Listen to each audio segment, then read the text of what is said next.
4 o'clock, everyone. We're going to start. Ready? Welcome to this meeting of Babergh District Council Cabinet.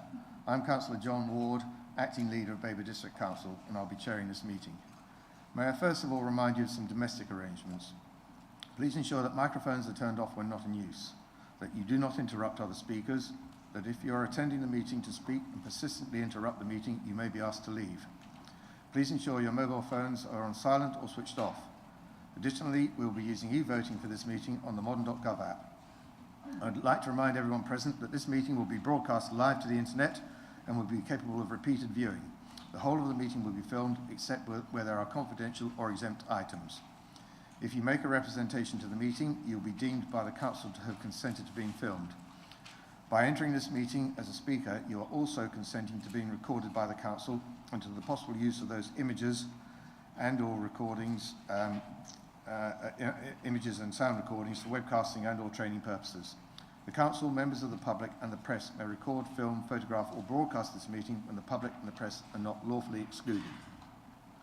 Before I move to the agenda, I'd just like to say you were probably expecting Councillor Buzzley to be chairing the meeting today, and it was the intention that he would be doing so. Unfortunately, he is not well and may well be having to go to hospital this afternoon. So on behalf of the Cabinet, I do wish him all the best, and we are thinking of him. It does mean that there are a couple of the items that were due to be presented by him will be presented by me. So unfortunately, you're going to be hearing a lot more from me than either I or possibly some of you would have liked, but that can't be helped. So moving on then, item 1, apologies for absence.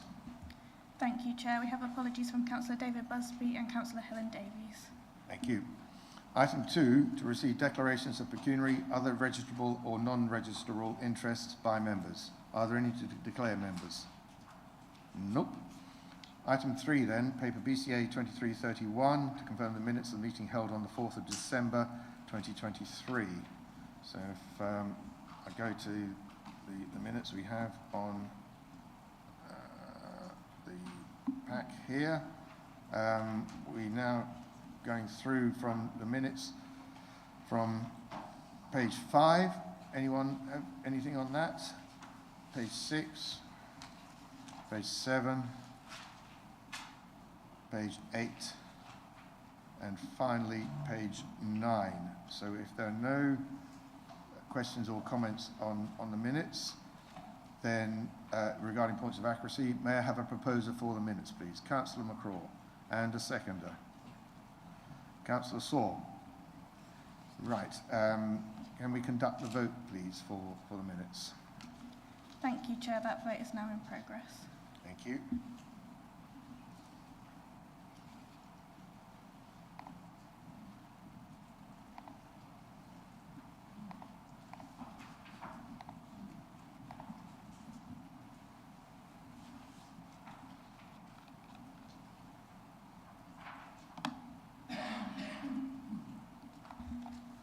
Thank you, Chair. That is 6 votes for and 1 abstention, so that's carried. Thank you. Okay then, so moving on, I'll go back to my other document here. We've now got to item 4, to receive notification of petitions in accordance with the Council's petition scheme. None received, Chair. Item 5, questions by councillors. None received, Chair. And item 6, matters referred by the Overview and Scrutiny or Joint Audit and Standards Committees. There are no matters referred, Chair. Item 7, forthcoming decisions list. Members of the Cabinet, I hope you've all had a chance to look at the forthcoming decisions list. Do you have any questions on anything?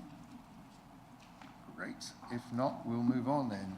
So the next item is, now actually what I want to do, is to alter a couple of items, and I do have the prerogative to do that. I'm going to bring item 9 forward in front of item 8. This is because I know 1 or 2 people might want to leave, so we'll go straight into the substantive item 9 on the parking charges. So it's paper BCA 2333, fees and charges for 24 to 25 parking charges.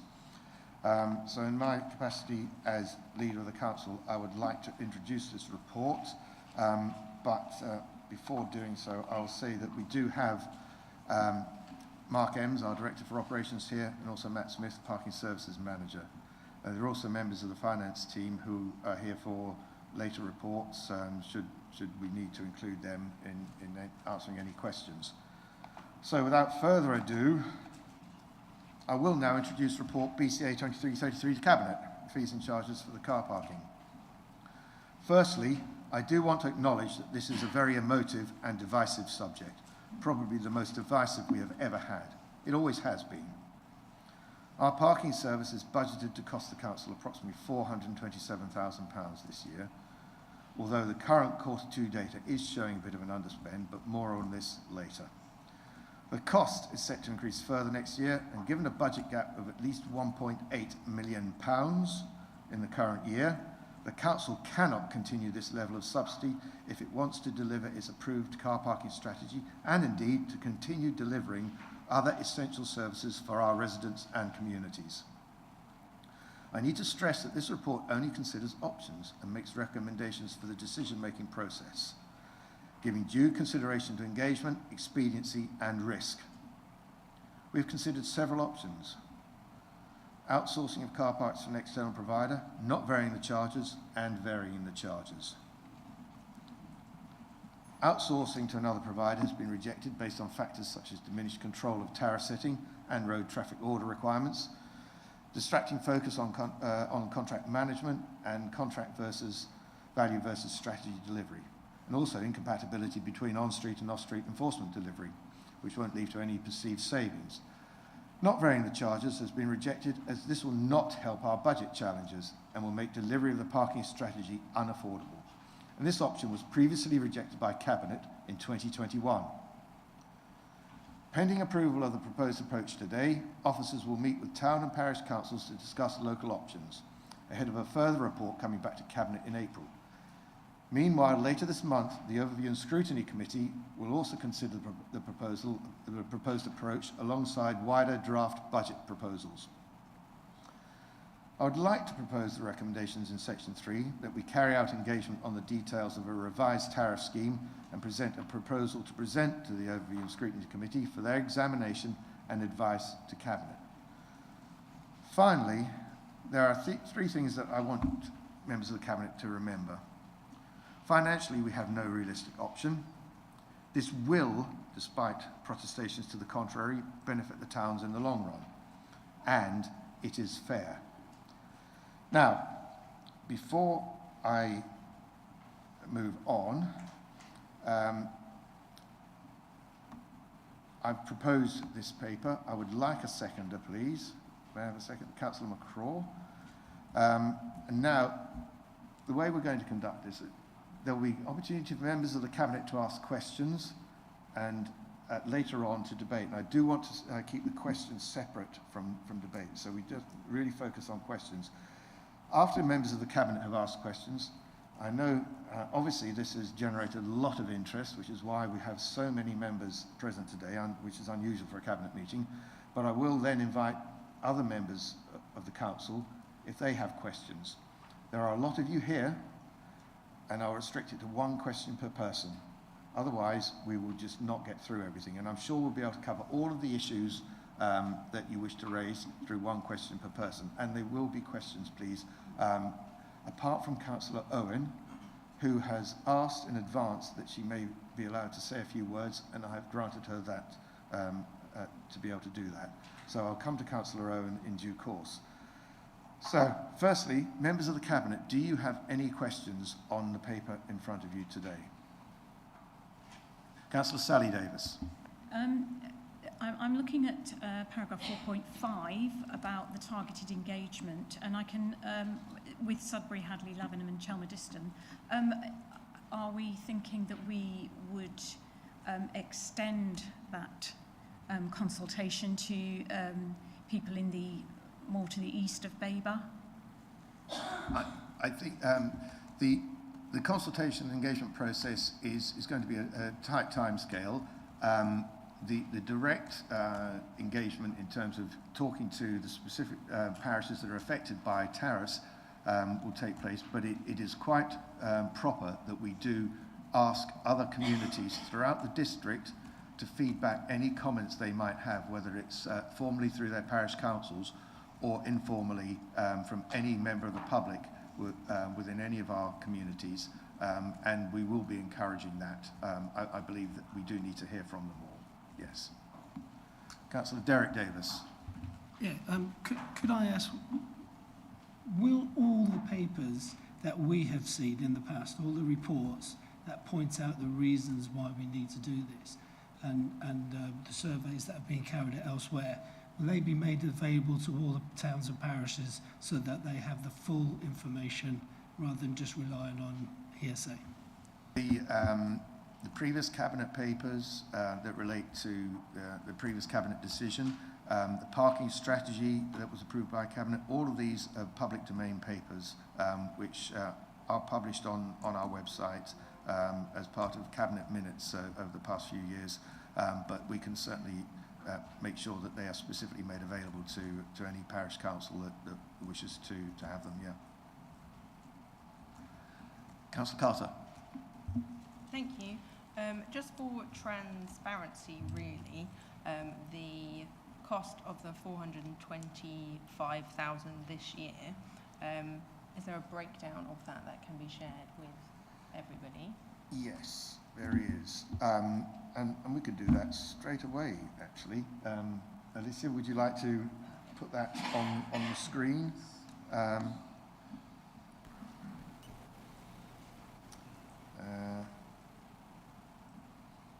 So if you just bear with me, I'm going to get some detail here because it's important that we have the right narrative. So this is going to be scrolled through gradually, but you'll see that this is from the budget as it was set earlier in this financial year. The current Q2 is showing some differences, and I'll come on to those as we approach them. But basically, we have the overall net cost is £427,485. You'll see the employee costs there are just under £40,000, and those costs include a 0.5 full-time equivalent of a car parking manager and 0.22 full-time equivalent of admin support. And these employee costs include salaries, pension contributions, national insurance, etc., and various mileages. So those are those employee costs. So if you'd like to scroll down a bit further, here we have the bulk of the costs, which are the operational costs. You'll see that the largest chunk of that are the business rates at just under £300,000. When I talk about the current Q2 position, I'll speak about that in a moment. There are a number of other things there, software licenses relating to my permit, obviously electricity costs. We have equipment, tools costs in there, and this is a capital cost for various upgrades to machines, signage, that sort of thing, and other work following the findings of the parking strategy that we approved. I will say at the moment this spend hasn't come to fruition, and so it's quite likely that will be rolled forward, and so we'll come out of this. But if you then scroll down a bit further, please, Alicia, thank you. Enforcement. Enforcement is carried out by West Suffolk Council and Ipswich Borough Council. We pay them just under £87,000 for that enforcement activity. They collect on our behalf just over £62,000, so therefore there's a net difference of about £24,000, sorry, which we then have to pay to those councils as a net cost of enforcement. We have, in terms of our corporate overheads, we have a total budget cost of corporate overheads of just over £7 million.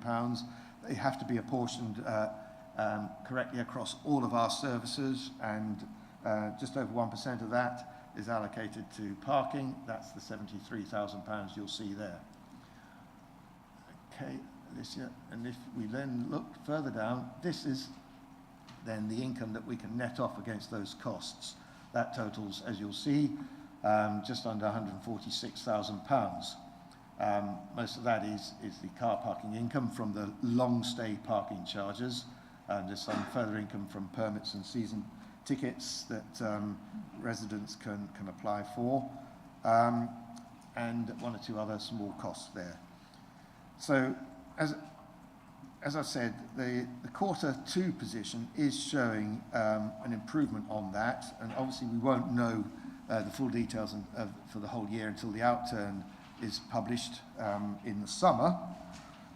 But as I've said, there is that the £50,000 on that item earlier on is likely to be rolled over.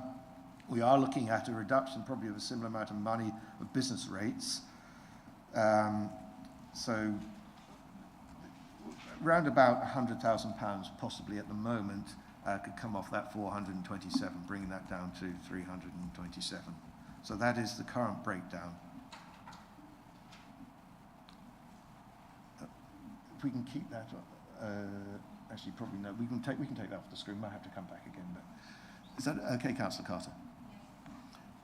Any other questions from Cabinet members?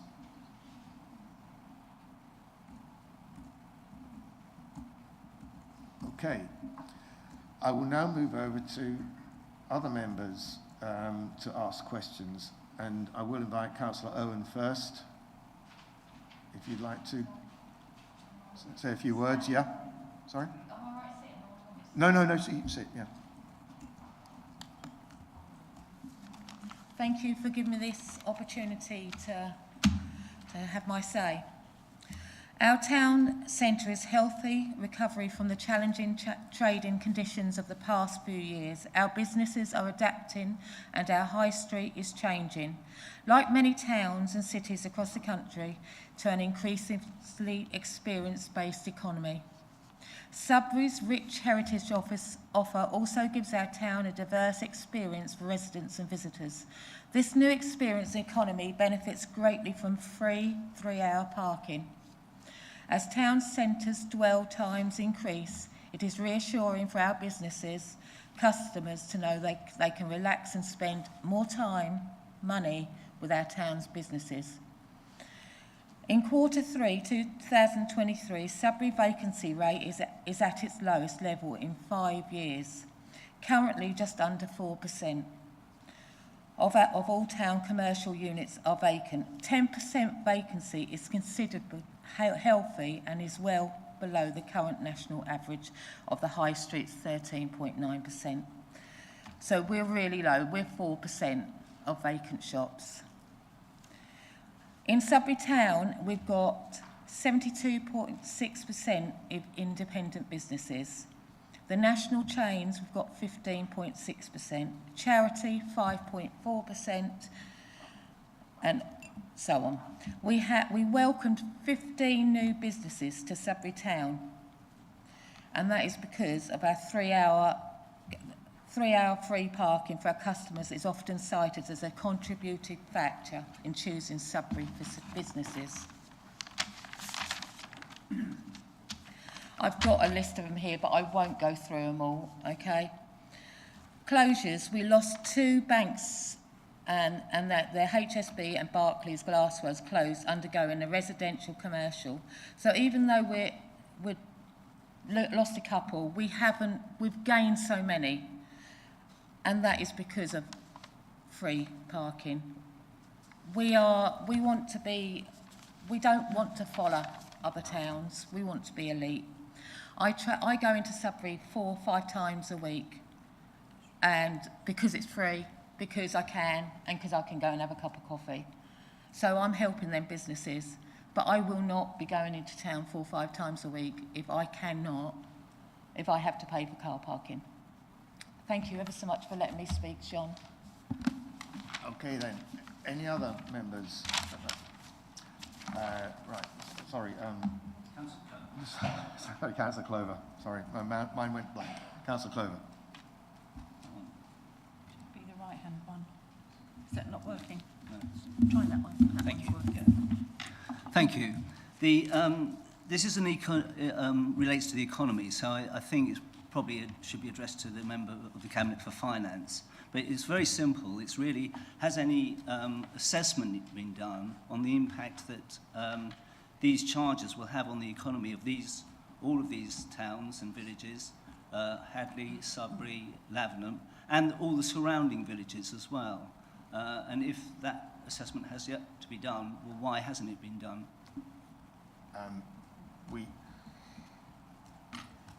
The impact on various communities, I think it's very anecdotal, whatever evidence there is, but in terms of all of the various communities, I'm not quite sure what you're trying to get at there, but we know that from work that's done elsewhere that there is very little proof that small changes to parking charges has any discernible impact on economic viability of towns. Councillor Owen has said that the Sudbury vacancy rate is 4%. I must say I was unaware that it's that low. The latest figure I had was 7.8%, but which is good. But what we do know is that Stowmarket has a similar vacancy rate to Sudbury that has car parking charges. So that's a quite clear local example of where it doesn't have any material impact. I don't know. Councillor Saw, did you want to come back on something there?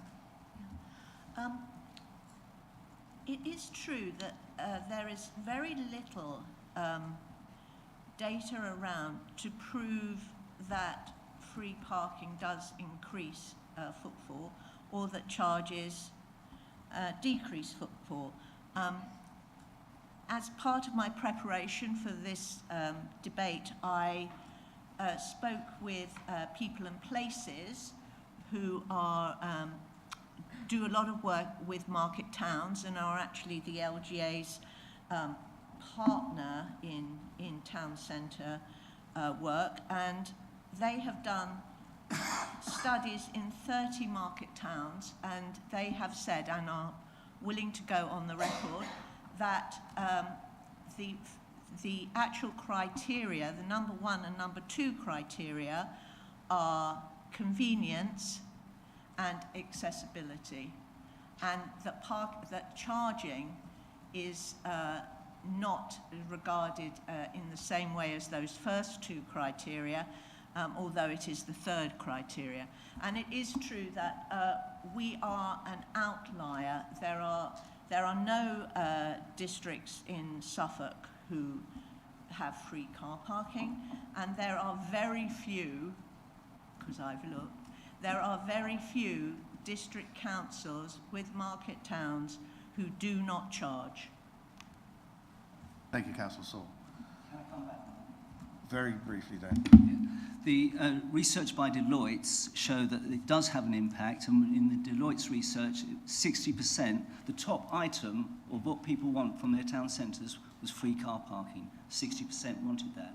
And as for Stowmarket, if you look at Stowmarket, would you say it's got the vibrancy that Sudbury has, or yes, Lavenham, or Hadley? There's a reason why these towns are so attractive. So, and that is because of the free parking. Thank you for that. Any other questions from anyone? Who would like to? Councillor Grandon, and then Councillor Smith, Councillor Grandon, Councillor Smith, Councillor Beer. Thank you. Can you explain how it can be justified that you're using the 2021 Cabinet decision to not allow the option of no change? Have I understood it correctly that you're using a decision made in 2021 to not include the option of a no change to parking fees to be included in the range of options? Have I understood that correctly? If so, can you then explain, or can someone explain, how that can stand, and can it be debated with this current? You've got a completely new cabinet here, so you should not be using, in my view, an old cabinet decision when there's been an election since with a completely different demographic. So please could you explain how this can be justified? We're not following on from the old cabinet decision. We are starting afresh, and this is the first paper that kicks off that fresh process. There will be another paper that will have proposed tariffs that will come to cabinet in April, which will supersede the tariff paper that was approved by cabinet 3 years ago. We had 3 options to look at, and as part of this, and we have a recommended option, and this is usual for cabinet and council papers, that there are a number of options and there's a recommended option. And for completeness, the 3 options were don't do anything, revise the tariffs, or outsource. Those were the 3 ones we looked at, and this paper is now based on having assessed those 3 and coming back with a recommendation. And we're here today to debate that recommendation and either approve or not that recommendation. So may I just ask, when was the option of no change to the current tariff thrown out? By whom? Well, as part of the work that we've done in putting this paper together. So has that been debated by the current cabinet? We've talked about it in cabinet briefings, and that's the way we do these things with cabinet papers. And then we come back to the meeting with a paper and a proposed recommendation. And for completeness, we always highlight those alternative options that have been rejected as part of the process of putting the paper together. It sounds to me that it was rejected before it came to the current cabinet. No. Is that correct? No, not at all. No, this is for this paper is a new paper for this cabinet. So the current cabinet debated the option of no change We didn't. We discussed informally. That was part of the process. within the cabinet process or outside the cabinet process? Within. Okay. Any other questions? Is that minuted? Can No, you point out the minutes on that? Yeah, I'll get the monitor officer to Yes, please, thank you. explain things a bit more clearly. Thank you, Chair. So just to actually, just clarify things. At the moment, what we have is a decision but taken back in 2021, which the decision there was to implement charges. That decision was then taken to postpone that, just to postpone it until after October 2021. At the moment, and before any other decision is taken, that is still the resolution in situ, if you like.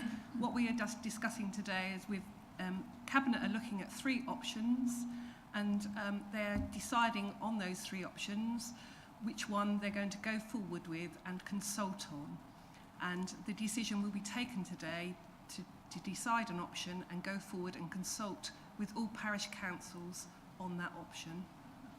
So it is based, though, on a decision made in 2021? That decision is still in situ at the moment until such times as today that council make another resolution, but they haven't done so yet. We're still in discussion. So, as monitoring officer, could you advise whether it's possible to bring back that option for the cabinet to discuss?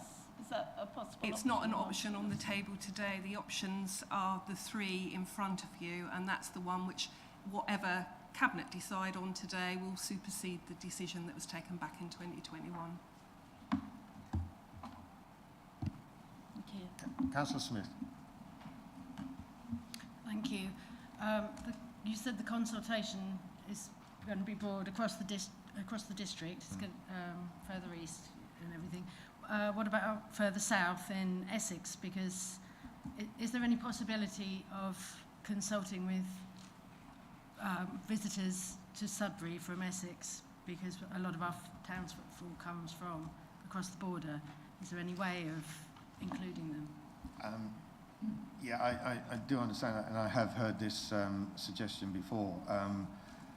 Essex residents don't pay any Babergh Council tax. They don't benefit from our services. All of the communities in Babergh do pay and contribute, and they're the ones that could stand to lose should we have to cut back services unnecessarily, which is why we want to make sure we do hear from as many of them as possible, wherever they are, whether they are Sudbury, obviously, or Hadley or Lavenham, or whether they are East Bergholt, or indeed Shotley, and perhaps also places like Pinewood and Sproughton, Councillor Riley, because I'm sure they might have an interesting view on this. So we can't expand it wider to mid-Suffolk or West Suffolk, and the residents from both of those districts that may go to Lavenham or Sudbury, and neither could we to Essex. That would just make the whole process unwieldy. Councillor Beer. Thank you, Mr. Chairman. Could I just point out that the councillor opposite remarked that we were here debating. Well, unfortunately, we're not here debating, or at least us members over here are not being allowed to debate. We can only ask questions. My question to you is to do with the consultation. I'm sure you're aware that there has been an online petition, and that is well over 3,000, and that there was on the Market Hill in Sudbury on Saturday 1,000 plus people who signed the petition. So we're on the figure of well over 4,000, nearer 4,500. My question to you is, will you be allowing, because I believe we have to now take this to a full council meeting because we're over 1,000, which I've seen some for the might say, although I can't find it, I'll be quite honest there, that it has to come to full council. Will you allow a debate, transparent, of all members who were elected in May 23 to come to this chamber, sit in this chamber, hear all the facts and debate, which is what the lady opposite said that she was hoping she's going to do. We can't at the moment. And we can voice our opinions, and we can vote a vote at the end that is free and transparent of all members. I'll just hand over to the monitoring officer, but you're right, Councillor Beer. The Constitution does state that if a petition raises over 1,000 votes, it has to be debated by full council. So the answer to your question is a quite simple yes, but I'll let the monitoring officer clarify a bit further. Yes, thank you, Chair. So the petitions process clearly sets out how we deal with petitions where we receive over 1,000 signatures. Because that petition has now reached that threshold, it doesn't finish until the 31st of January, so the next available council meeting will be the February council meeting, and that petition will come forward to full council. It's prescribed in the petitions process how it will be dealt with. I think there's a maximum of 30 minutes, but again, that's always down to the chair's discretion. And if there's a good debate, the chair could decide to extend that. But at the end of that, there's some options, which clearly states in the, and you'll actually vote whether you agree with the petition, don't agree with the petition, want to note the petition, or refer it to somewhere else. So there's 4 options that council will have the opportunity to vote on. Mr. Chairman, could I just quickly come back on that point? Because you did it in your opening remarks say that you were extending, allowing us all to ask only one question, because there's quite a few here, and I do understand that. We don't want to be here all night. But could I be assured, after hearing what the monitoring officer has said, that it will be more than 30 minutes, because this is something that fundamentally the people of Babergh, and I say Babergh, are really angry that this is happening. They see it happening behind closed doors. They see it that the democracy, you've made your point.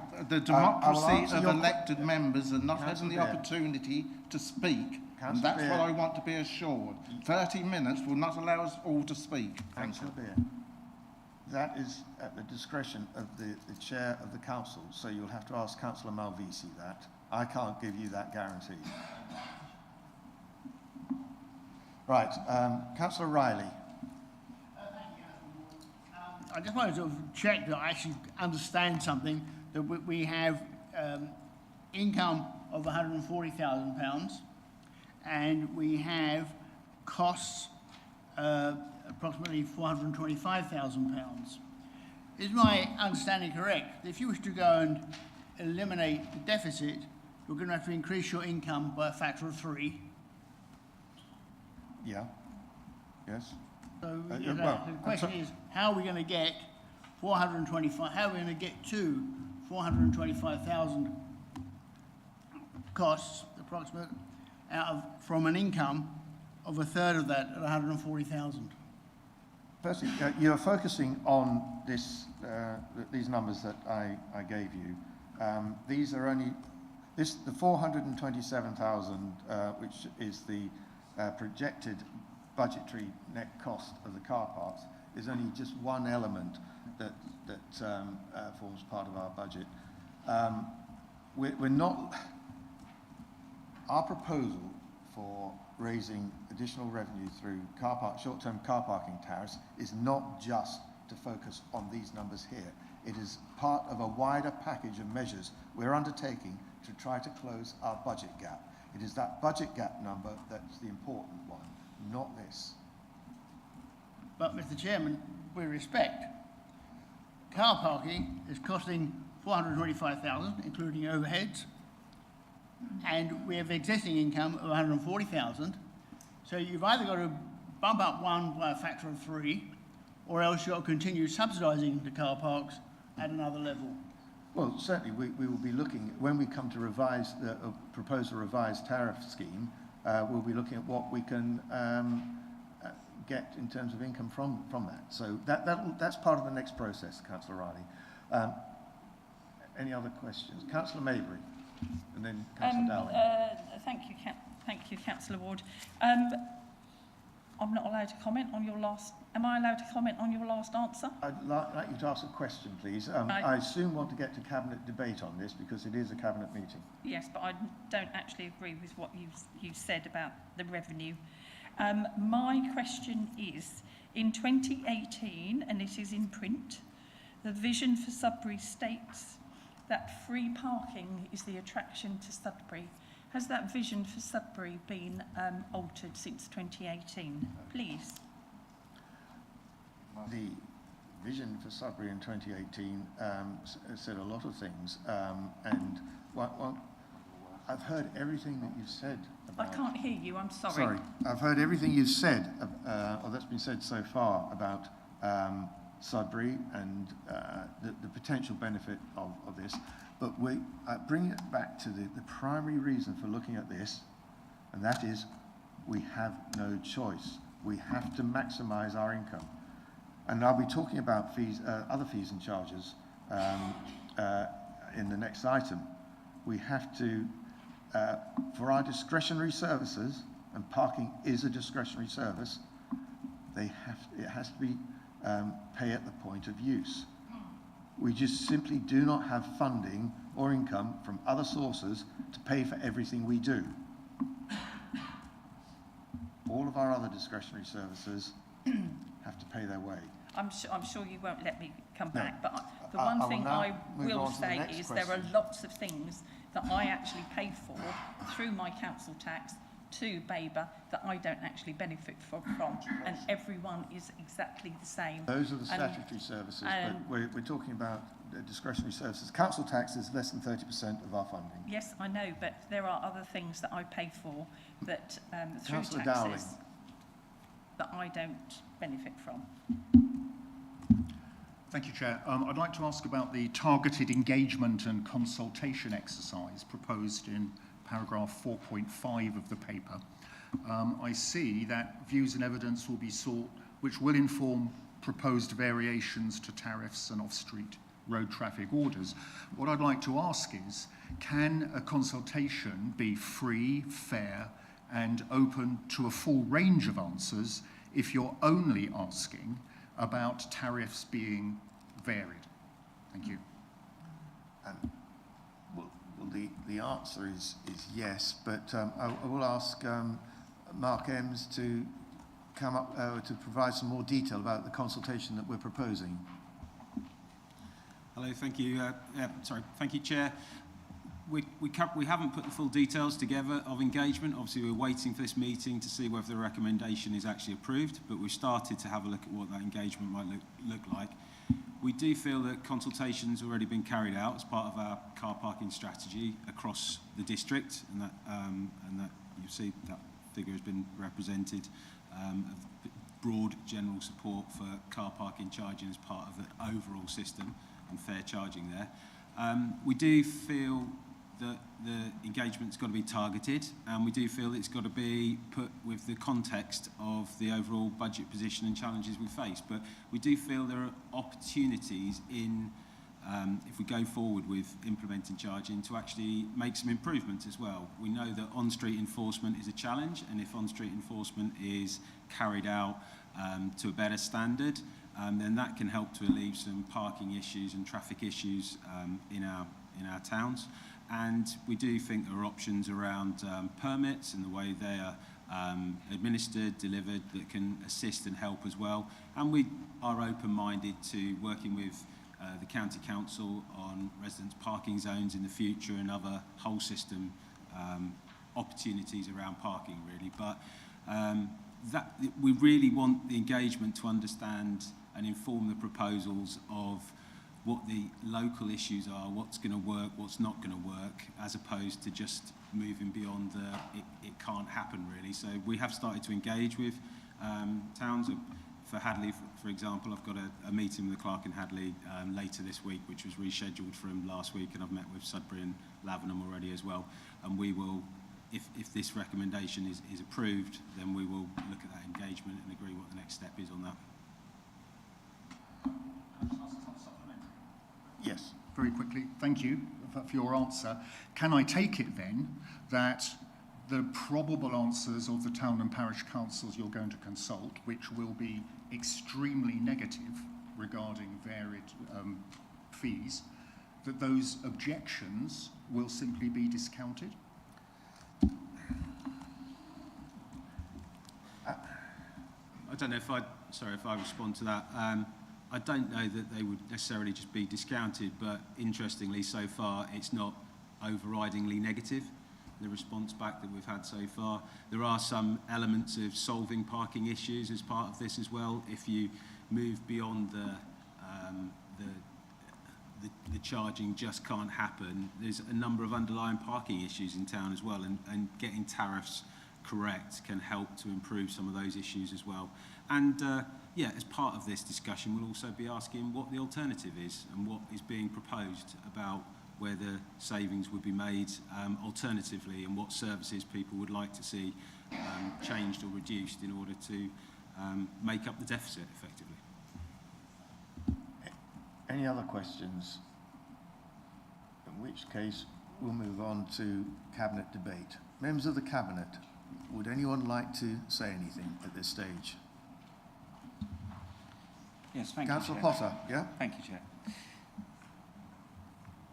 We have seen and has been demonstrated by the disappointment and anger felt by Sudbury Town Council in their recent EGM of the 2nd of January, leaving me in no doubt that the proposal set on 3 major car parks, all owned by Babergh District Council, would have on the town and its ability to be a welcoming place accessible for shoppers for free short stay parking. Indeed, many people have travelled as far as Braintree, Markstay and Essex, as well as rural areas near to Sudbury, as a car is vital for travel, as public transport is a scarce and limiting option for those wishing to visit market towns within Babergh. It can also be attributed to Hadley and what can be currently provided for short stay shoppers. I deeply feel that any move now or in the near future to end free parking at Babergh car parks will be detrimental to shops, especially smaller shops which are independent. They desperately need customs to remain in place in the immediate period following the COVID-19 pandemic, and for a post-COVID recovery to take any stronger and fulfilled effect. These charges would, in my deeply held view, affect shopper behaviour and limit time spent in the town centres of Babergh.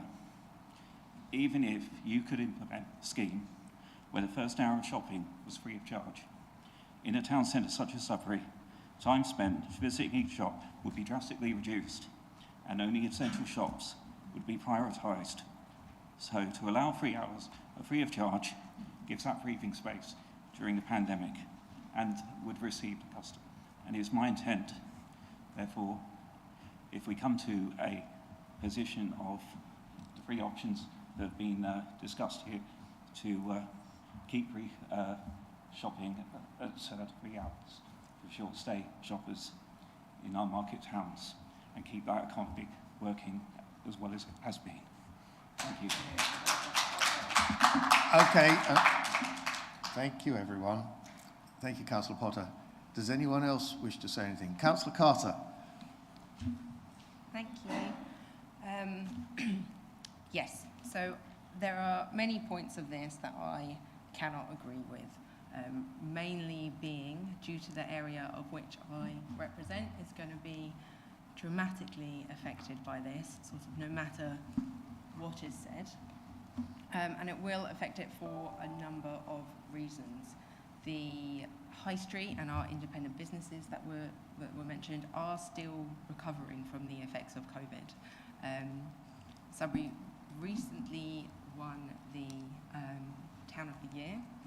Many of our unique selling points, and one of them being the free parking. It does attract people. It's not only a benefit for residents, but you speak to people within Babergh without looking further afield, and they will come to Sudbury and they will support Sudbury, and the reason that they do that is because of the free parking, and I imagine it's the same in Hadley. The recommendations in front of us, I can't really agree with either. 3.1, it states that there's going to be an engagement within the 4 parish councils, which I do understand, but I don't agree with. I think it would be beneficial to speak to those further afield, and I think that the information that you would get from them would be that they do shop locally rather than to the outside retail parks or to the bigger towns. It's because they want to support the towns, and the incentive is there to do so. The free parking being a major thing of that. If you're in Lavenham, you're pretty much the same distance as you are from Sudbury or Bury or Stowmarket. Why would you go to Sudbury when it simply isn't as big? You would go there because the free parking is an incentive, and it gives you time to go for your haircut and for your meal out and for your shopping and to do whatever it is that you want to do. 3.2, the second recommendation, is just to discuss the varying car parking charges without discussing the option to have it or to not have it at all, which does seem, as suggested before, very, very dismissive. The third recommendation states that it will go to overview and scrutiny. Fantastic, it definitely needs to be scrutinised. And talking about car parking charges and off-street car parking, I just have to say, as the county councillor for Sudbury, I am inundated all the time with people saying that the residential streets are taken up by people who are parking there, and that is only going to make this worse, and we do not have the room for it. And again, I lived in Hadley, I know it's very much the same in Hadley. Those living in Angel Street, it's a nightmare. You can't park anywhere, and once the car park just across the street, if charges come in, of course that's where people are going to park to straight away. There is a lot of this that I appreciate that we have to find the money. I appreciate that. Do I think that affecting the heart of Babergh and the economy and the people is the right way to go about finding this money? No. No, I don't. So I sympathise with the fact that we have to find the money, but I do not agree that this is the way to go about it, and clearly through petitions and through councillors speaking to their residents, of whom we are all here to represent. This is not our decision. We are voted in to represent the views of the people. This isn't the way to go about it. And I think there has to be honesty, transparency, because that's what people want, to say, okay, if you want your free parking, have it. But this is where the money's going to have to come from, and just be honest with people, because that's what they want. And if they make the decision to lose other things and to keep this, that's their decision, and who are we to tell them no?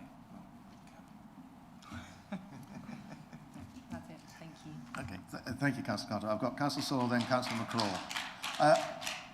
Can we not have so much clapping, please? Dear, oh dear. Councillor Saul. I'm glad that my colleague, Councillor Carter, raised the issue of what will we have to do if we do not take the action on car parking. I think we as a council are in a very difficult position.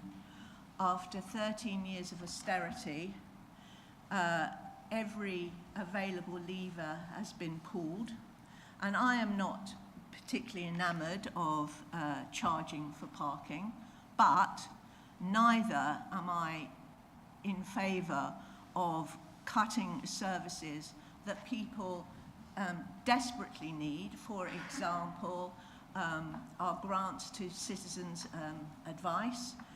We have seen what's happened at county, and there will obviously be some fallback on us because people are going to expect us to provide services that county aren't, and we can't. Our funding and communities will be at risk. Our funding on leisure services will be at risk. The work that we do for elderly people as regards rural isolation and dementia are at risk. Now, you know, we were elected to make hard decisions. And currently, the budget that confronts us, not just this year, but for the next 3 years, it only gets worse. So I would ask councillors to think very carefully about what they want their services to look like and whether they are content to just focus on statutory services going forwards, because that's what we may be looking at. I don't want to do this. I know that emotions run very high about parking, but we're not talking here about airport-style charging. We are looking at very reasonable tariffs, and I feel that we should be responsible about this and think about the total service we give to residents. And that's all I have to say at this point. Thank you, Councillor Saul. In the interest of balance, I feel like clapping, but I'm probably better not. I will then go on to Councillor McCraw and then Councillor Derek Davis. I'm happy to defer to Derek if you'd like to go first, because his hand did go up before mine. All right. No, I think the important thing to remember here is it's about consultation. It's about it going out to everybody so that they have that opportunity.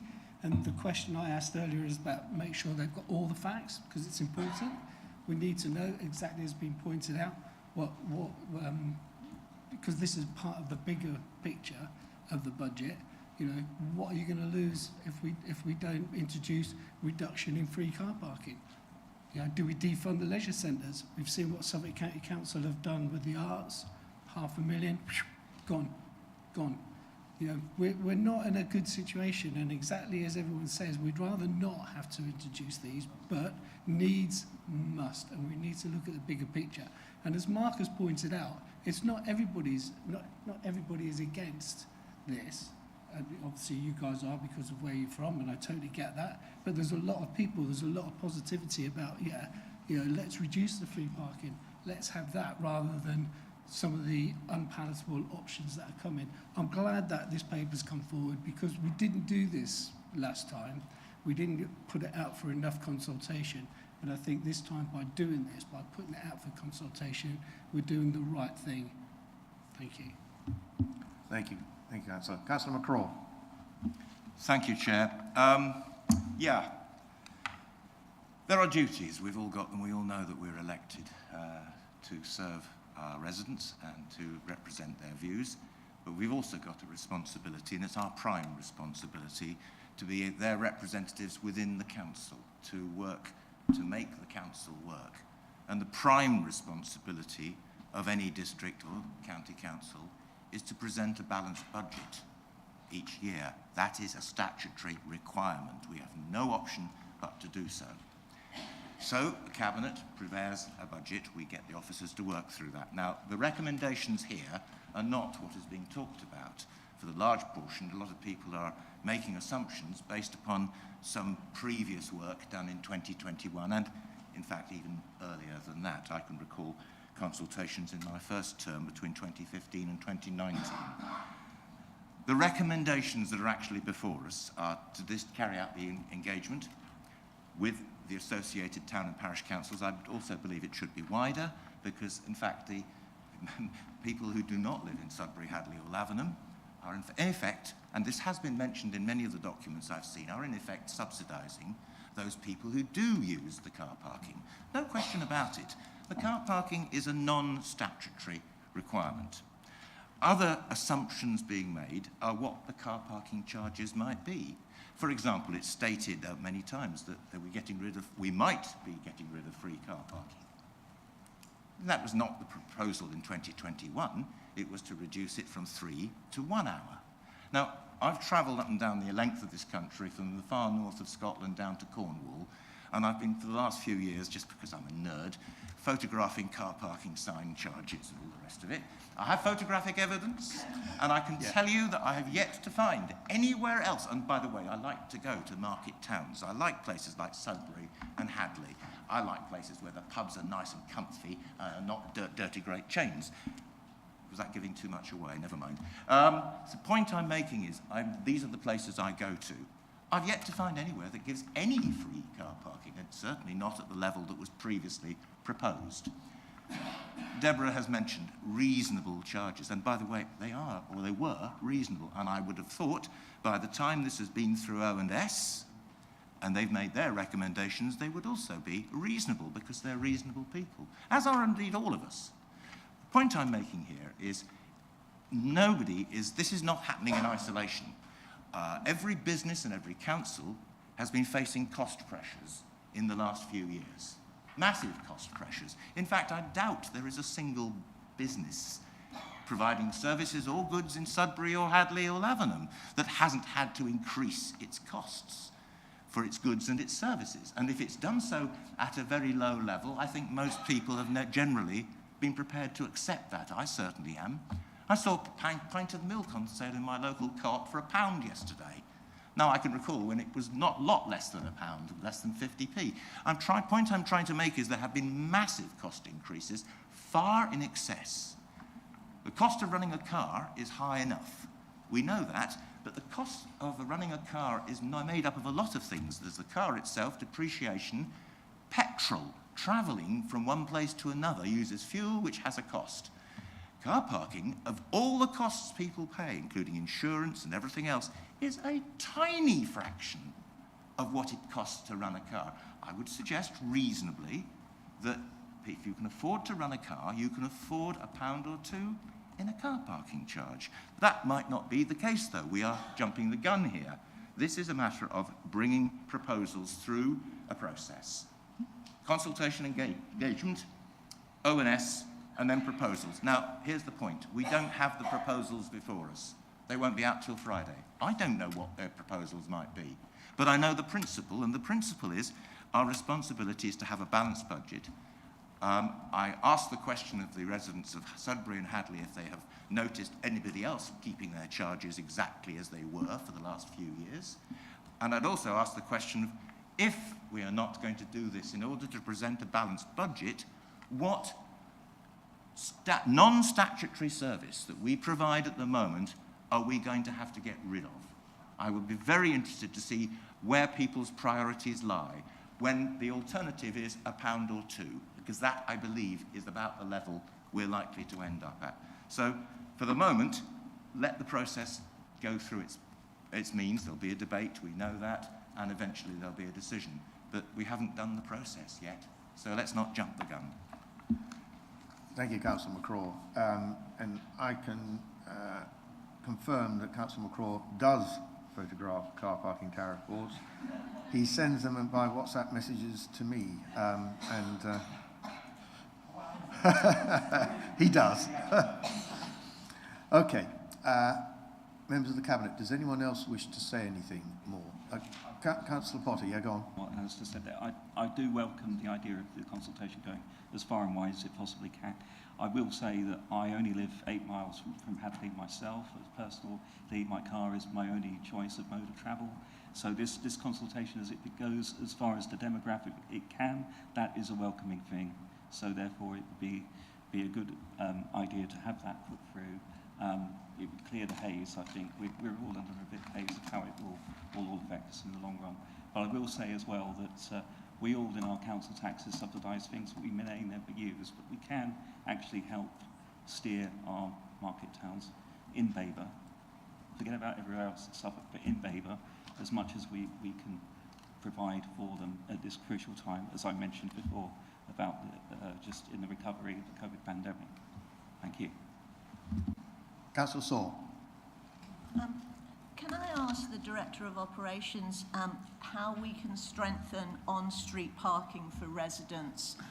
I believe that county has the decision-making power on this, but can we be assured that as a council we'll lobby the county council to get their support if we have to put in residents permitting?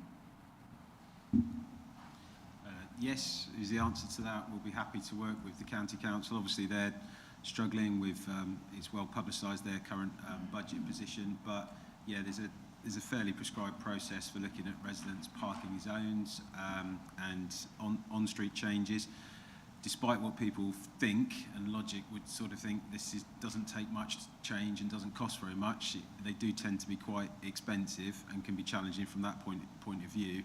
And there's a process of gaining public support for such initiatives as well. You tend to find that residents' parking zones start with some interest, but then when people find there's an actual charge for the permit and there is some restrictions that go alongside the permit, there is less interest then, and so you need to be clear on any success criteria. But that's certainly something that we could look at. And we'd be absolutely transparent. We're not sitting here as officers saying if this came in, there would not be.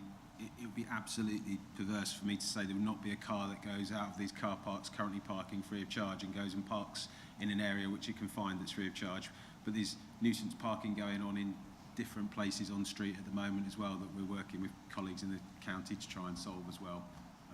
But there can be some benefits as well. Thank you. Councillor Derek Davis. My question's for Mark as well, if that's okay. Will the consultation take in the fact that obviously the towns really love their car parks, that they actually, apart from Hadley, don't have a general power of competence, so are not able to, but actually buy the car parks themselves, and therefore they can then manage them as they want? I appreciate in the early part of the paper you said that it wouldn't go to an external, in other words, there wouldn't be NCP because of the various issues with that. But is it possible that the towns could take on the car parks, or a town without Lavenham and?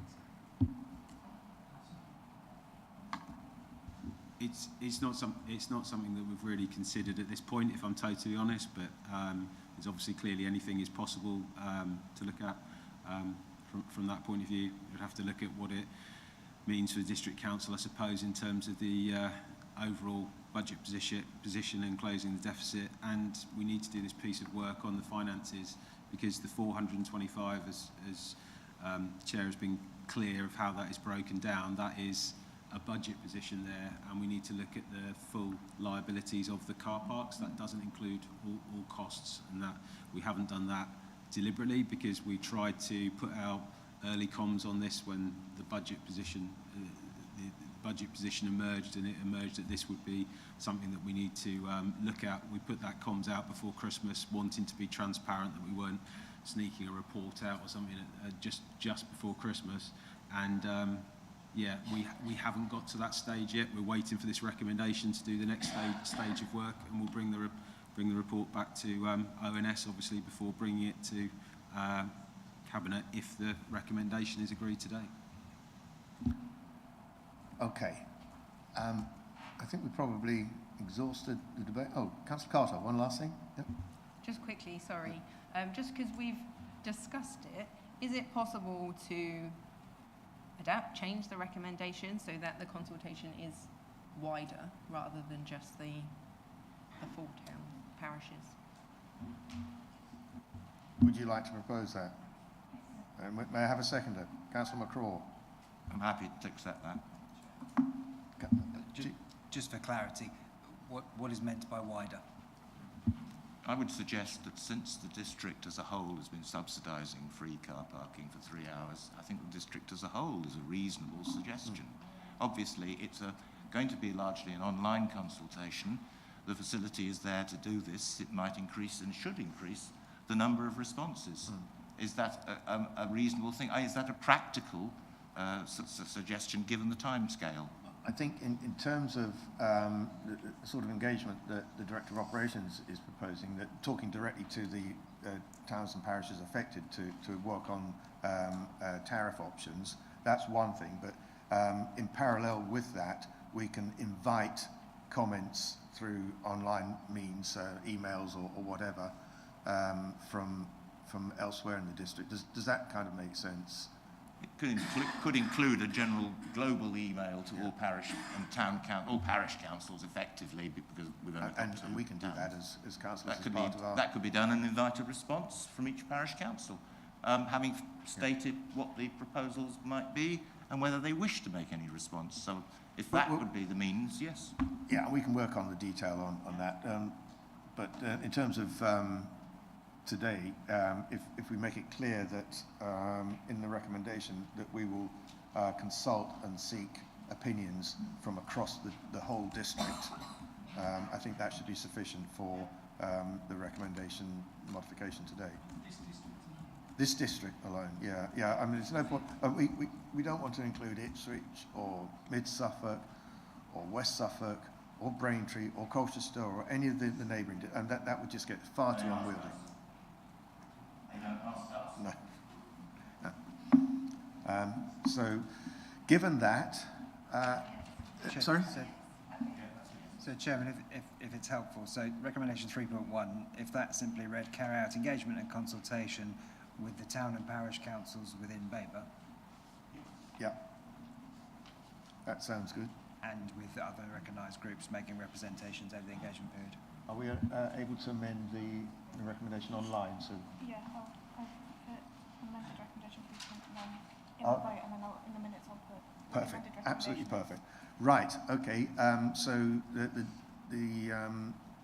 if we move to the vote now, unless anyone has anything else to say, we'll have that recommendation will be amended to read. So we're going to agree the amended recommendation 3.1. The actual text of that amended recommendation will be in the minutes, and it will reference the town and parish councils within Babergh. Okay? Do you want me to read what I think it says? Okay, yeah. Go on. So, carry out engagement and consultation with the town and parish councils within Babergh and with Babergh councillors and with any other recognised groups making representation over the engagement period. Yeah, perfect. Right, we'll move to the vote. Thank you, Chair. That vote is now in progress.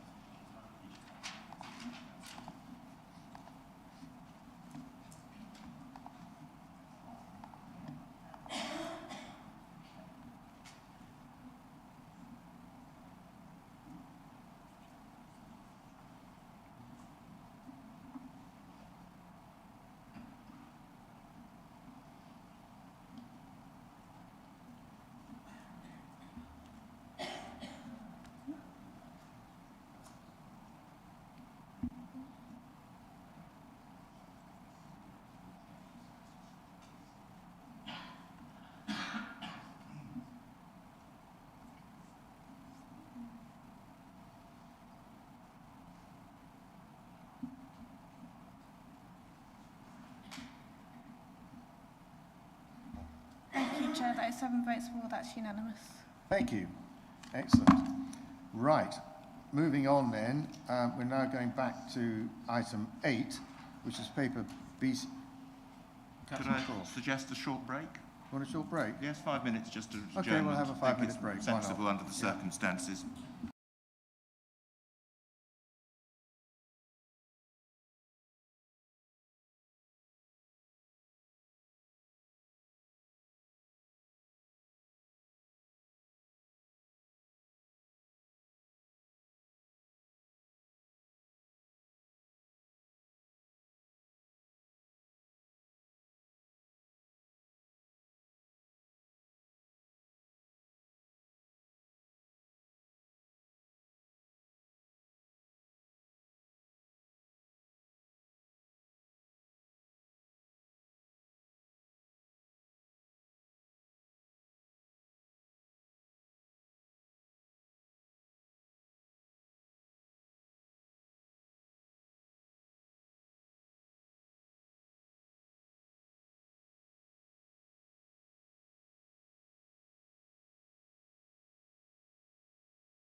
Thank you.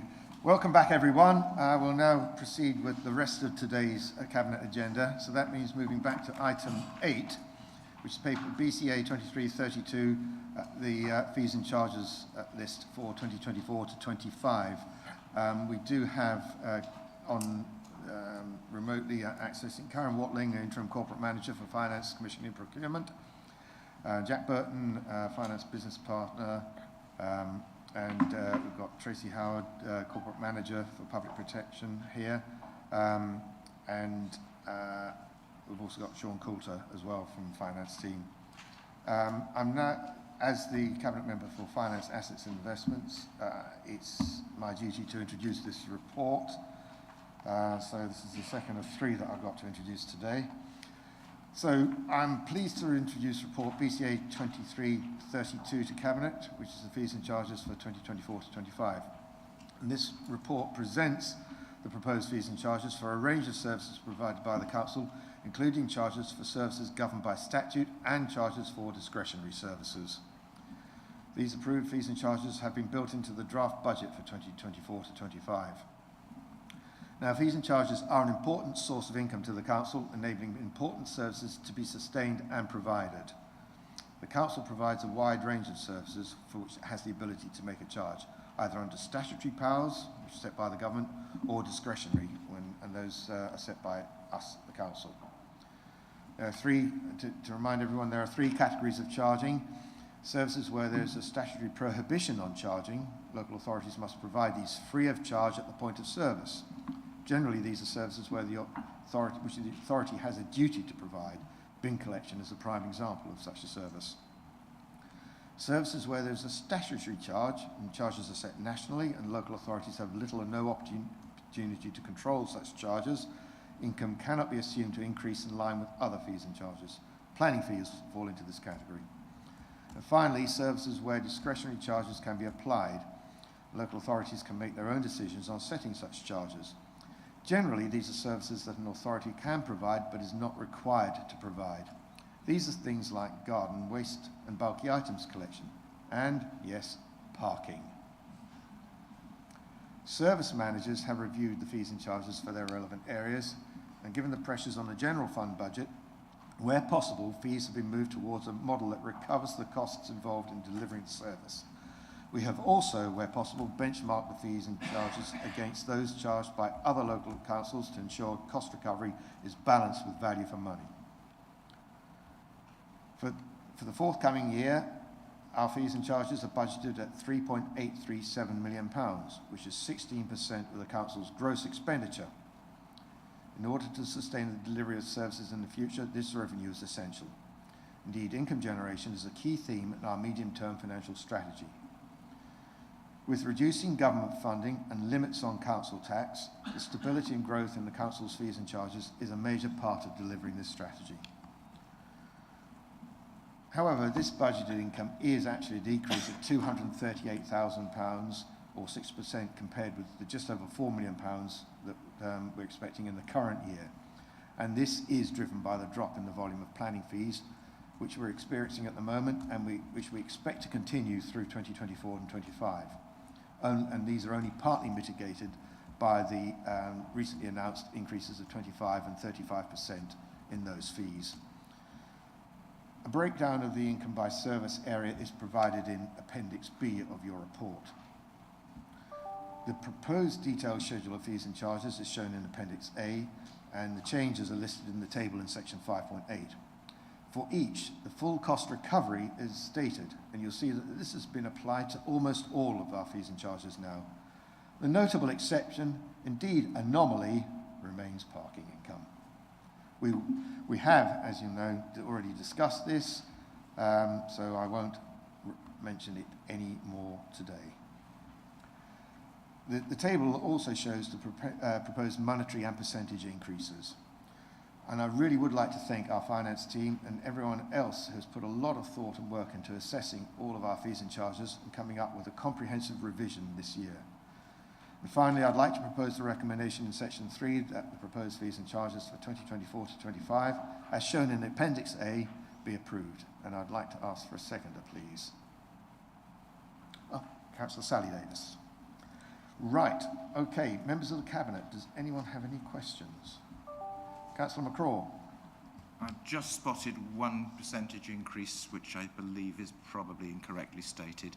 On page 15, dog breeders 1 to 5 breeding bitches renewal is going up £36 from £183 to a £219. States as a 120% increase. I believe that's a 20% increase. You are right, that's well spotted there. I'm a nerd. Thank you for that. I haven't checked them all, but that one stood out. We will make a note of that and get it corrected. Any other questions? Okay, Councillor Derek Davis.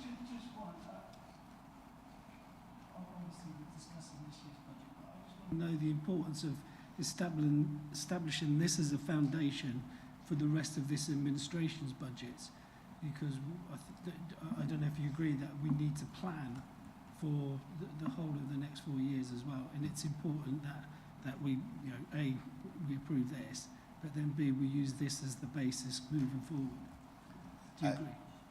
Yeah, I'll defer to perhaps Karen or Sean, but basically yes, and we are setting these fees and charges for full cost recovery as that basis. There are one or two where we still haven't gone the full way to meeting that, and we will look at addressing that as the next year or two goes on. For instance, dog and litter bin collections, although they've been increased, they haven't gone up to full cost recovery yet. You'll see that from here.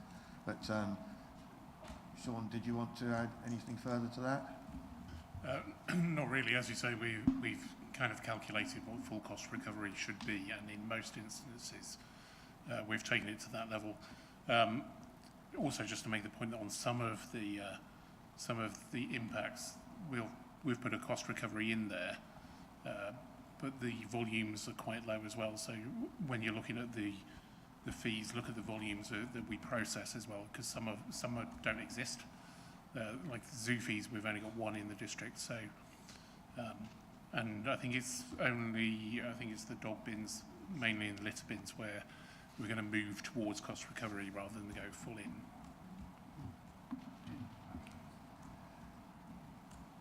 If there are no more questions from the Cabinet, do any other members present have any questions? Councillor Wyman.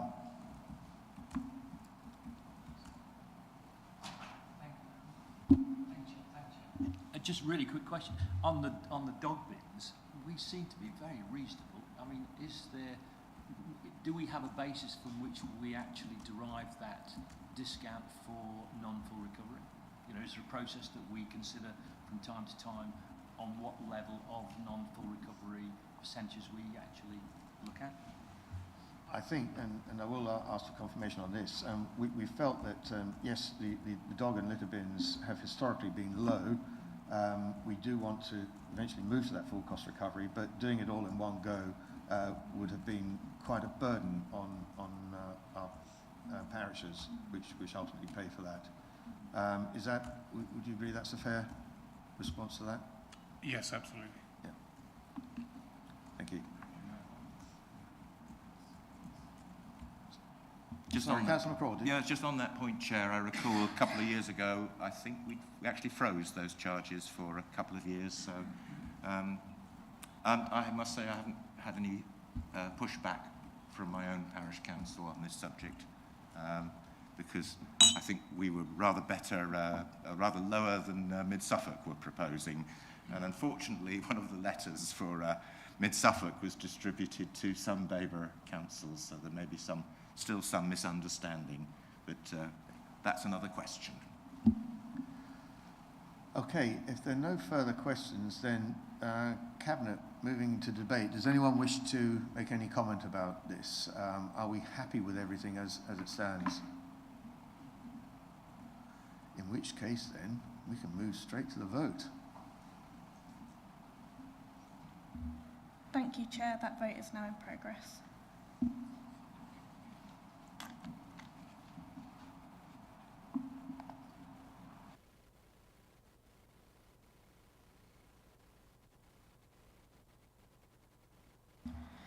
Thank you, Chair. That is 7 votes for. That's unanimous. Right. Moving on then. Item 10, paper BCA 2334, our plan for Babergh. And I do have Joe Hobbs, the Corporate Manager for Strategic Policy, here to help answer any questions. I will now introduce this report as Leader of the Council, and it is the last time I will be speaking formally today, thankfully. Right, our plan for Babergh. So I am pleased to introduce report BCA 2334 to Cabinet. This is the Coalition's plan for Babergh for the next 8 years. It sets out our vision and priorities to 2031, the challenges we know we're facing, and how we want to approach them. It has been developed by the Cabinet in the spirit of collaboration, a theme that runs strongly in this plan, as you'd expect from a coalition administration, working in collaboration across the coalition parties and with our communities and partners.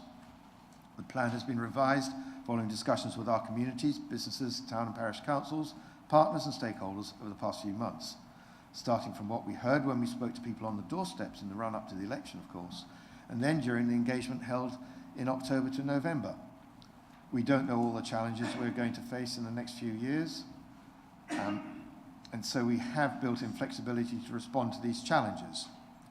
You only have to look at the last 4 years to see the unexpected events that have happened, but what always shines out is that local government has been at the forefront of responding to support our communities, whether it's through COVID, floods, whatever. We also need to be flexible to ensure that we meet the budget challenges we are facing. And you will know by now that the message this budget setting period is, to be honest, bleak. We need to ensure we are working the most effectively for our local communities to deliver what they need in challenging financial times. But our plan for Babergh represents what we want to achieve, what we have heard our communities say, and what we know we need our communities need to continue to ensure a resilient and sustainable future for all our residents.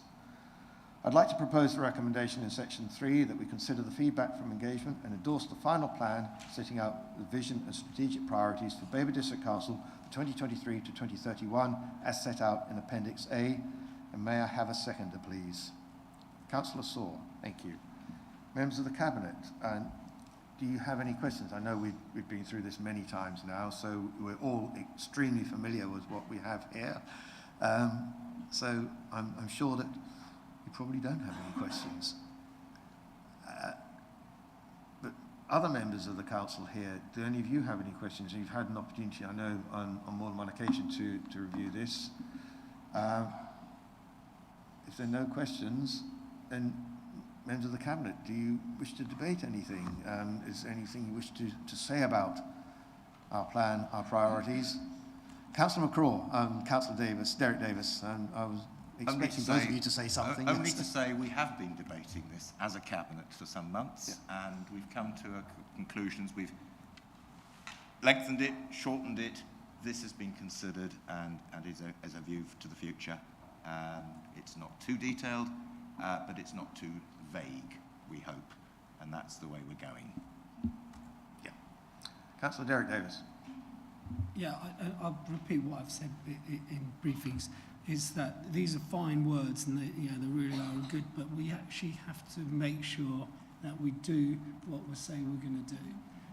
And too often I think we find reasons not to do what we put ourselves down as the strategy, and I think it's important, especially because some of the new things that are happening, we need to actually implement that. I'm not agreeing, but I agree that we should be doing more walking and cycling. And while I understand the importance of the car, especially in the rural areas, when you're making policies, you need to keep that in mind as well, to make sure that we encourage people to walk and cycle and use public transport rather than drive 500 yards to a car park. Thank you. I agree. And realising those ambitions requires money. And, well, we've been through that several times today already. Councillor Saw. Thank you, Chair. I think one of the central points about this is that given our financial position, which, as we have said repeatedly, is the same as many other councils in the country, we have to be smart. And we have to think about, as a council, how do we change the way we operate? You know, can we do more things partnering with people, because we don't have as much money as we used to have. So, you know, we have to think about, can we be an enabler of other groups? Can we bring other groups together? Can we use the position of the council to work with other partners? Because I believe that that is the future. The old, what councils used to do and what they used to be is changing. And as a council, we have to move with that. And I think there are some things that we have done already where we are, you know, the first rural council, the first rural district council to do certain things. And that's what we shouldn't feel that because we haven't got the finances that we should not be ambitious. We just have to think smarter. And I think we can do that. Thank you, Councillor.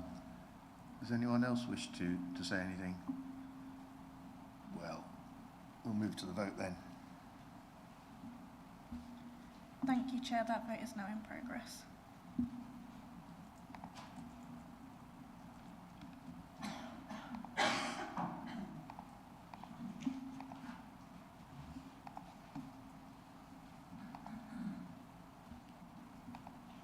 That is 7 votes for, that's unanimous, so that's carried, Chair. Thank you.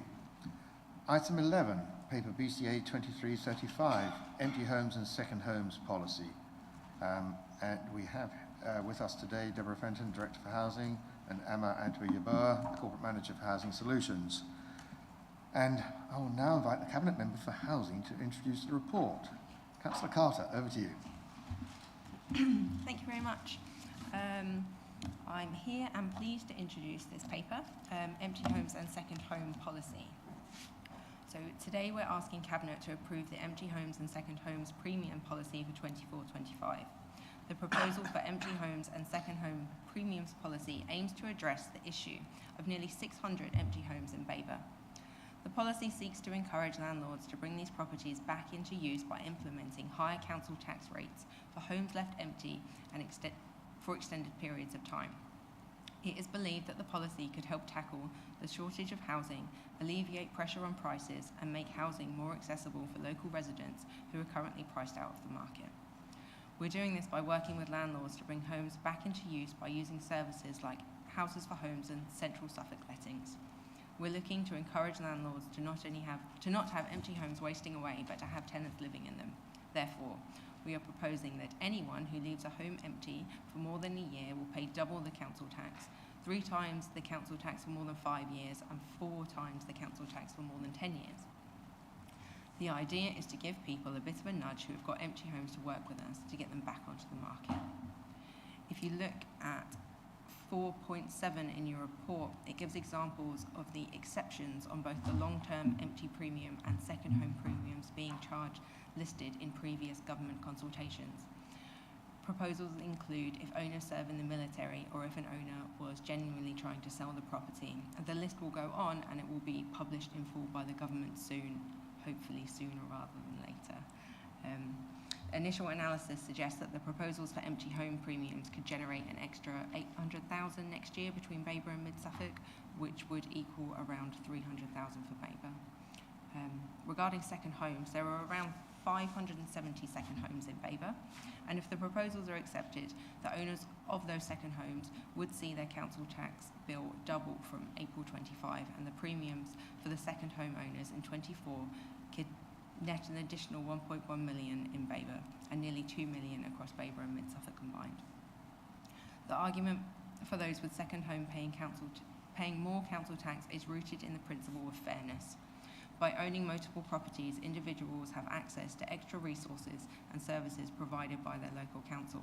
Therefore, it is justified that they contribute a proportionate amount towards funding these services, as they are benefiting from them while potentially having access to similar services in their primary place of residence. So to conclude, I'm hoping that Cabinet members have had the chance to look over their papers as it gives examples of not only the money that could be earned on empty second homes, but the amount of suitable homes that can be put back into circulation with tenants living inside of them, which is something that needs to happen. I would like to end by proposing the introduction of the changes to the empty home premium and introduce a premium for the second homes, and I welcome any questions on the paper. Thank you. Thank you, Councillor Carter. May I have a seconder, please? Councillor Derek Davis. Members of the Cabinet, questions? Councillor Sally Davis and then Councillor McCraw. I'm just looking at paragraph 6.2 on page 76. Do we mean Babergh at the end of that paragraph when we said the income generated by second homes would give us £106,000?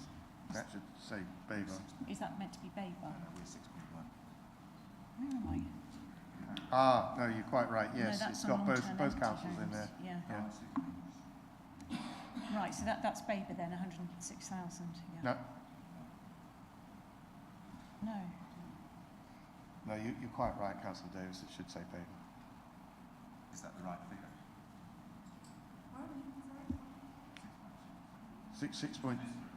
6.2. Oh, okay. Yes, no, I'm just a bit confused, that's all. Emma, are you able to clarify that? Oh, Andrew, would you be able to? Yeah, thank you, Chair. It is a misprint. The 106,000 is Babergh. Right, so that needs to be amended then. Yeah. Okay, thanks. Any other questions? Councillor McCraw, yeah. Yeah, it's a very simple one. I think it's just a matter of clarifying the recommendation. In the key information in para 4.2, the original proposal was for dwellings left unoccupied and substantially unfurnished for 2 years or more would see the 100% premium, thus doubling council tax. And I believe that we're actually going for the 1 year emptiness, attracting the 100% premium. Is that correct? That's my understanding, but I don't think it's been made clear enough in the paper. Before we vote, I think it's important. Yeah, so the proposal for the empty premium, we currently charge the premium after 2 years. So the proposal is to drop it to charge after 12 months. So the first section of para 4.2 is in fact 1 year. No, what 4.2 is doing is identifying what that Act 2018 Act allowed with effect from 2019. So it's background information. Yeah. Okay. So no other questions. Other members of the council, do you have any questions? No. Members of the cabinet, back to you for debate. I think we've discussed this quite a lot. We're all pretty happy with the proposal here for both second and empty homes. Certainly on empty homes, it will encourage these to come back into use. We have, as we all know, a shortage of housing, and the idea of a substantial number of homes lying empty is just not one that we can tolerate, quite honestly. I've got Councillor McCraw, Councillor Derek Davis, and then Councillor Saw. All I say is I've had comments from people who've pointed out neighbours who have kept such homes empty for considerable periods of time in the past, and they've always been able to dodge it by one means or another. I'm hopeful that we have means to, with the exceptions that we are approving, that we will be a little less tolerant of mechanisms people have used to avoid paying any premium. Yeah. Councillor Derek Davis. Yeah, just to add really to what you've said is, I think this is an excellent paper. I think it's really well put together, and there's two aspects to it. Yes, it bring income into Babergh, but hopefully not, because hopefully the landlords will have filled their homes, and therefore we won't be getting the people, neighbours, coming in and complaining to us as ward members about why is that house empty, why has it been empty for so long, why is the garden such a mess. So I think this is double-edged, and we're on a winner either way. Yeah, I totally agree. Yeah. Councillor Saw. Thank you, Chair. I was at a parish council meeting last night, and we discussed this particular policy, and the parish council was very much for it. But a question was raised about a property, actually in Hadley, a retail property, that had been empty for quite some time, and the owner of this property wanted to turn it into a residential property. But for various reasons, he wasn't given planning permission. And I know that government has, in the past, I've lost track of the number of changes to government planning policy, but I do recall in the last few months that they had spoken about commercial property being turned into residential, and I know that that isn't as easy as they might think. But I also think, as regards this particular policy, I'm all in favour of it, but I also think that perhaps we should look at, if possible and where appropriate, commercial and retail properties that could be converted into dwelling places. Thank you, Councillor Saw. I think we can take that up with planning policy team, see what can be done through that mechanism to encourage that, because you're right. Sometimes, yes, we do want to keep retail properties available for retail use in high streets, but it's not always feasible, it's not always the right thing to do, and bringing people back to live in our high streets is no bad thing either. Any other comments from anyone? Councillor Sally Davis. Is it okay if I ask another question? Yeah, go ahead. Yeah, okay. I know we've got this scheme. Is it Housing Solutions, where we try and get empty properties back into? Do we know that this council tax premium incentivises people who own properties to actually put people in them? Have we got evidence of what we do already being an incentive? I don't know. Probably Emma, yeah. Emma, are you able to answer that? I mean, we have seen an uptake in properties coming back into use, in terms of, I think we've got about 26 or 27 units back into use, and we've been in touch with a lot of empty home owners and working with them to sort of, some of it is we can offer renovation grants. So definitely in Babergh we have more of an uptake with the empty homes team, rather than in Mid, which currently doesn't have the empty homes premium at the moment, so we can see the distinct difference between the two districts.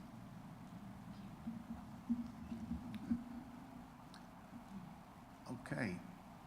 If there's nothing further, then shall we move to the vote? We'll move to the vote. Thank you, Chair. That vote is now in progress.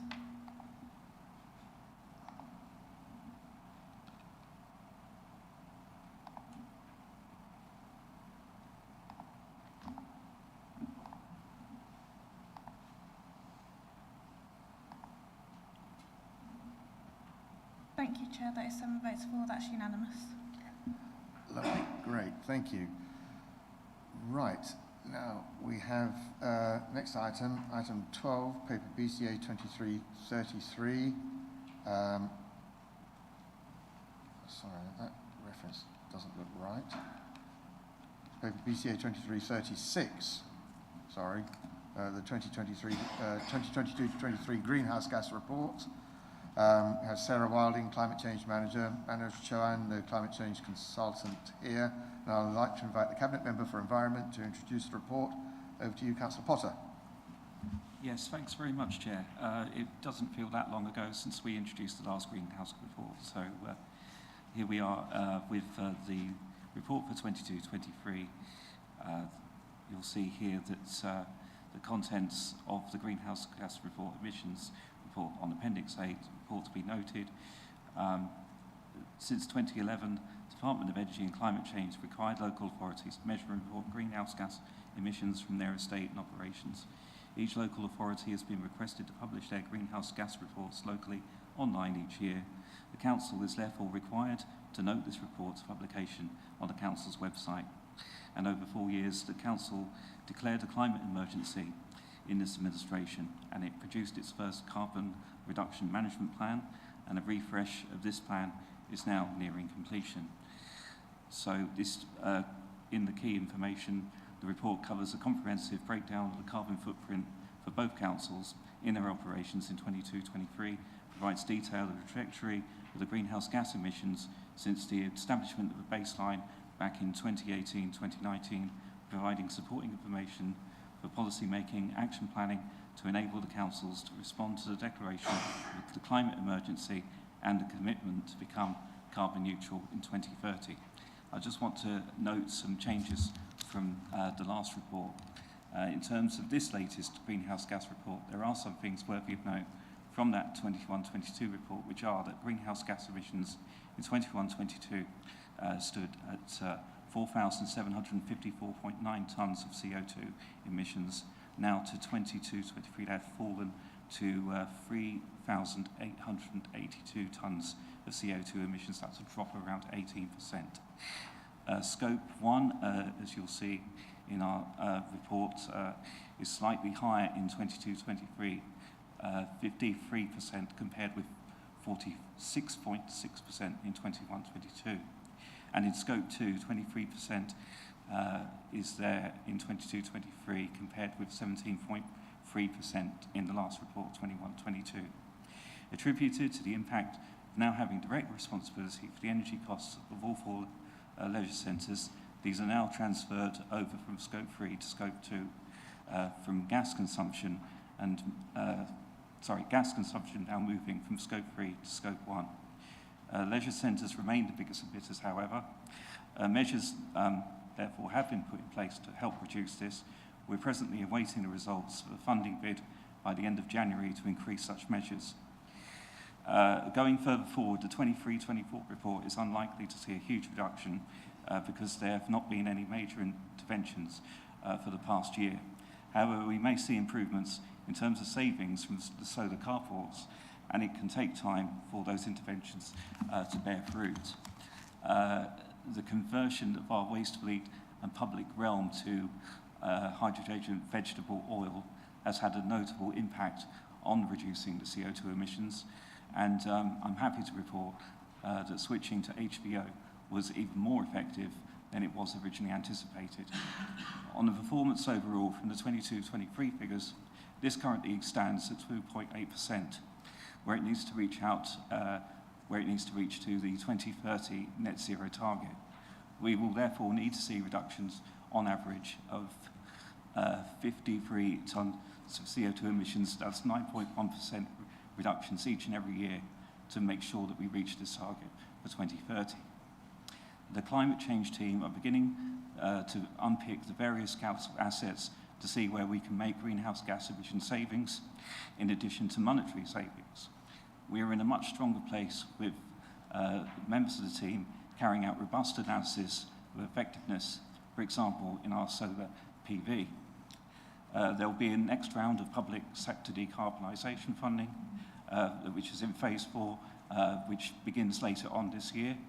The climate change team are actively seeking what we can potentially bid for in that round. And that concludes my introduction. And propose the recommendation, of course, yes. Thank you, Councillor Potter. I'm really pleased that the HVO has been more successful than even we were our best hopes, so that's good. May I have a seconder, please? Councillor Carter. Anybody got any questions? Councillor Derek Davis. Are we gonna? Is Brad still here? Brad's here. Yeah. There he is. I'm sure he's made a note of that. Yeah, because it is a good news story. Yeah. Councillor McCraw. Yeah, it's something worth making a fuss about. Looking at the chart on graph 9, and there's sort of ups and downs, but we're more or less on the right trajectory. The baseline of the direction of travel is right, and we're, as it were, back on track. But we could be said to have picked off the low-hanging fruit through HVO. And do we have any immediate plans as to where the next big chunk of the reduction could come? And I know we've only got 6 years, so I think it's a fair question to be asked, and it should be asked. And I know it's a tough question, so I do apologise to Councillor Potter, but that's what we're here for. Yeah, of course, Councillor McCraw.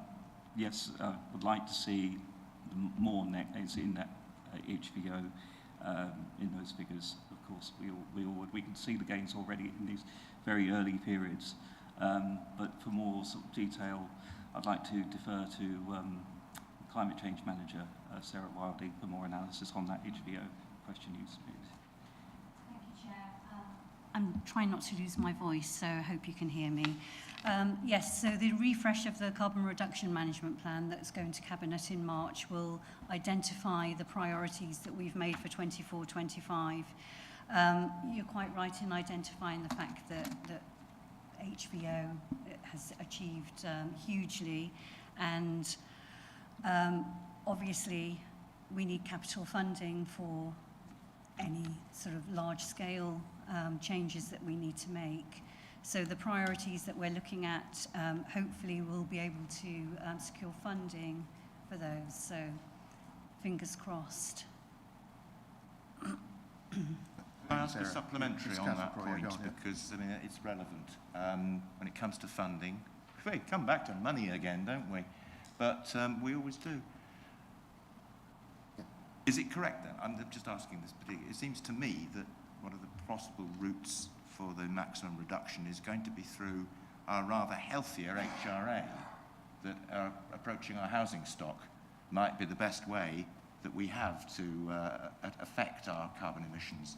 And I just wonder if I'm correct in my assumptions, and I should add, yes, I have been on the carbon management reduction scheme meetings, but I think it's worth bringing out in a public meeting.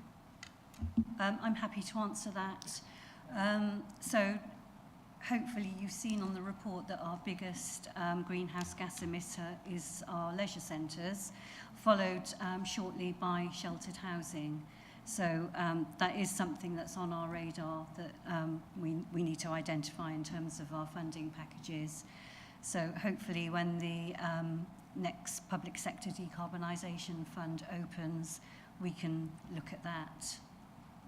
But we have to match fund it by 50% as well. So it's something that we need to be aware of. It has been a constant theme, I think, as well in our carbon reduction management plan that we've endorsed and we've sent through. We've met together, and the housing and stock that we have, we would look at all kinds of ways. If we could possibly retrofit properties, that would be grand, obviously. But it is a very high priority indeed, so it's something we do take seriously. And just so that you're aware, there is a social housing decarbonisation fund bid going in at the end of this month. Thank you. Councillor Sally Davis. This is a bit of a general question, but I'd just like to know the opinion of Sarah and Manoj. It can be very easy to get downhearted about this sort of thing, and I know you're working in an extremely difficult environment, but are either of you optimistic about our chances of getting to the target in time? Okay. I'm very determined. Quietly determined. Actually, no, noisily determined. Excellent. Even better. We will do our best. Thank you. Does any other member present have any questions?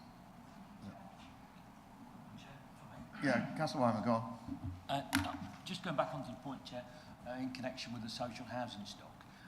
Some of that social housing, as Councillor McCarran and I have witnessed, there's a big difference in the quality of our social housing. Some will be good and some will be less good. Is it our intention to undertake an audit of the entire profile of our housing stock at the same time as looking at the point that Sarah's raised regarding the decarbonisation budget? We are undertaking an audit.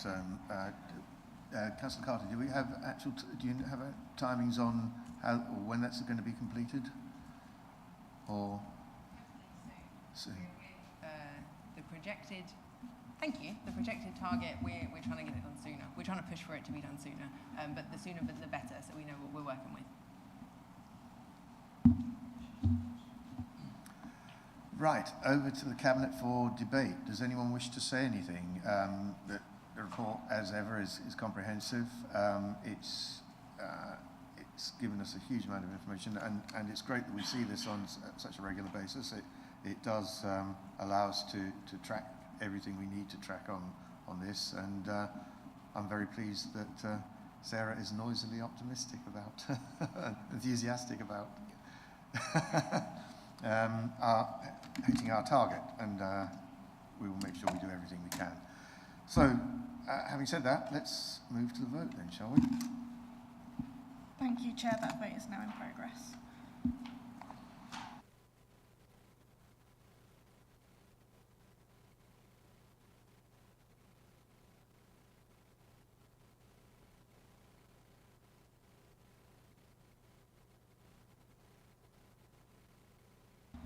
Thank you, Chair. That is 7 votes for. That's unanimous. Thank you.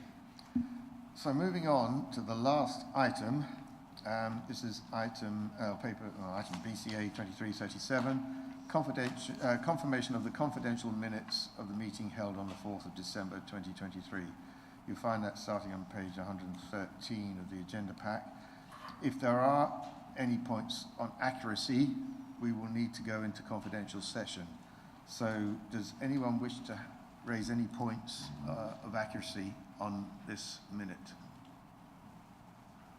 In which case we won't need to go to confidential session and we can go straight to the vote. Oh, sorry, right, we need a proposer and seconder. May I have Councillor McCraw, are you proposing? I'm happy to propose, Chair. And, oh, sorry. No, but I'm happy not to.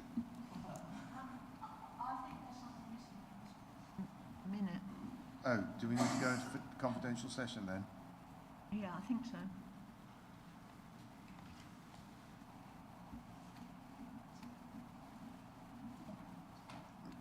Do you want to do that, Councillor Saw?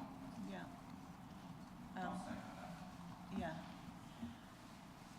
Yeah. Okay then. Exclusion of the public terms, which includes the press. To consider whether, pursuant to Part 1 of Schedule 12A of the Local Government Act 1972, the public should be excluded from the meeting for the business specified below, on the grounds that if the public were present during this item, it is likely that there would be the disclosure to them of exempt information as indicated against the item. The author of the report proposed to be considered in Part 2 of the agenda is satisfied that the public interest in maintaining the exemption outweighs the public interest in disclosing the information. May I have a proposer for that exclusion? I thought it was Deborah proposing and my second. And Councillor McCraw seconding. So can we conduct the vote to go into confidential session, please? We can do that by show of hands. Right.